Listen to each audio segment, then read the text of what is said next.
Major, bago ho yung insidente ho sa Tondo, abay bago ho ang District Director ng MPD. Yon. Si Police Brigadier General Santiago ho ba? Santiago? Tama kayo sa Yo. Sir Jeff, no?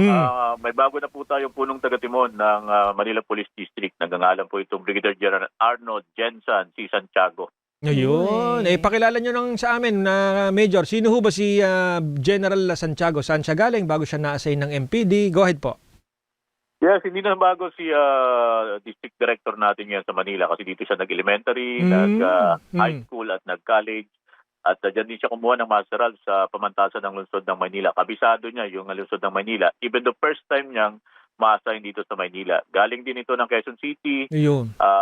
Matagal din ito sa Quezon City. Then galing din ito ng Region 5, nag-CIDG, napunta ng Pro 12, naging Provincial Director sa Maguindanao at marami pang iba.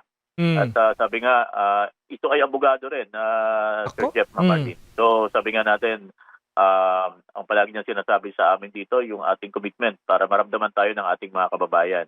At siyempre, sabi nga natin, yung aming dating District Director, Arnold din, at nakita naman natin kung ano yung naipamalas ng aming District Director dati. At ngayon naman, Arnold din yung aming District Director. Kaya inaasahan natin, mas mararamdaman yung ating mga kapulisan sa lungsod ng Maynila. Antayin natin partner na maging si Arnold Schwarzenegger na yan. International. Mahirap lang i-spellin eh. Sylvester Stallone na nga lang. Maging si Arnold Schwarzenegger. Anyway, on a serious note, Major Ines, ano ho ba tong insidenteng nangyari ho dyan sa Tondo? Abay, dalawa ho ang namatay. Ay pasintabi ho sa mga nanonood. Inabutan sa 8th floor, doon sa hallway ho ata ito, Major. Tapos yung isa ay pinaniniwala ang galing naman sa ikawalong palapag din ng gusali. Go ahead po, Major. Yes, Sir Jeff, may nangyaring insidente nga dyan. Ito nung linggo ito, mandang alas 9:30 ng gabi. Dito ito sa isang condominium sa may Tondo, Manila. Kung saan nga, yung biktima natin dito, isang 39 years old. At yung suspect dito ay isang 27 years old. Okay. At yung detalye nito, nalaman natin na Sir Jeff, may mga testigo tayo dun sa lugar. Kung saan nga, narinig nila nung oras na yon na may humihingi ng tulong. Kaya lumabas sila doon sa hallway kung saan nakita nila itong biktima na to na duguan at hubot-hubad. At nakita din nila yung suspect na isang 27 years old na taga doon sa mismong unit ng ating biktima. So sa takot nitong mga testigo natin, bumaba sila doon sa ground floor para i-report dito sa security na naka-assign doon. At nagulat din sila pagbaba nila, same person yung nakita nila doon sa ikawalong palapag at saka yun na sa ground floor na isang duguan din, same person lang. At tinitignan natin doon, Sir Jeff, na sabi nga ng ating investigador, malamang ito ay tumalon galing doon sa 8th floor. Ginamit yung bintana kasi may nakita mga blood stain.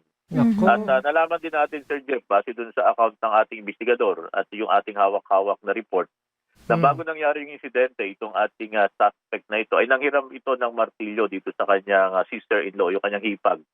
At ang kanyang sinabi rito, meron din lang siyang pupukpukin. At yung martilyo na yon ay na-recover mismo dun sa crime scene. Kung saan may mga marka ng dugo at yung mismong lugar at talaga napakarami ng mga blood stain. At ito ay proseso na ng ating forensic unit ng Manila Police District. Major, magkaano-ano itong biktima at yung suspect?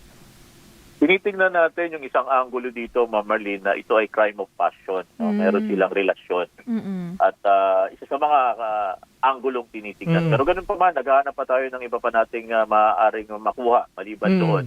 Pero dahil nga, sabi nga natin, malaki yung posibilidad na meron talaga silang pinag-awayan. Kaya ito nauwi sa ganun. So, sino ho ang nakatira doon sa, ano ba yung condo ba yun, Major? Sino nakatira doon mismo, yung biktima o yung suspect? Actually, pareho silang nandun sa condominium na yun. Kaya lang itong isa ay nandito sa may building 5. Ito namang isa ay nasa building 2. So, nakatira itong ating biktima dito sa building 2 kung saan, tinatanong din natin kasi mahigpit naman yung gwardiya doon, ay nakakapunta doon. Kilala niya siya, magkakilala talaga sila. So, ang ine-establish po ho natin ay yung talagang motibo. Tama ba, Major? Kung ano yung exact motive? Ang isa sa mga tinitignan nating angulo dyan, yung crime of passion.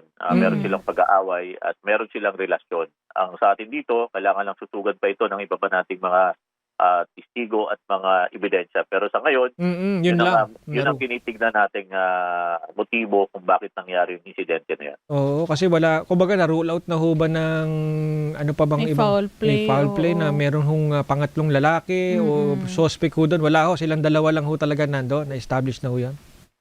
Base doon sa mga testigo, sila lang mag-isa ang nakita doon sa loob ng unit ng ating biktima. At dahil nga sa takot nila, ang ginawa nitong mga testigo natin ay bumaba doon sa ground floor para humingi ng tulong. Pero nagulat nga sila, same person yung nakita nila doon sa 8th floor at nakita nila doon sa ground floor na duguan din, ang pinaniniwala ang tumalon. Yun din yung tao na nakita nila doon sa 8 palapag. Sir, yung yun hong nakita sa hallway, ano hong meron na ho bang resulta o kahit initial findings, ano hong cause of death?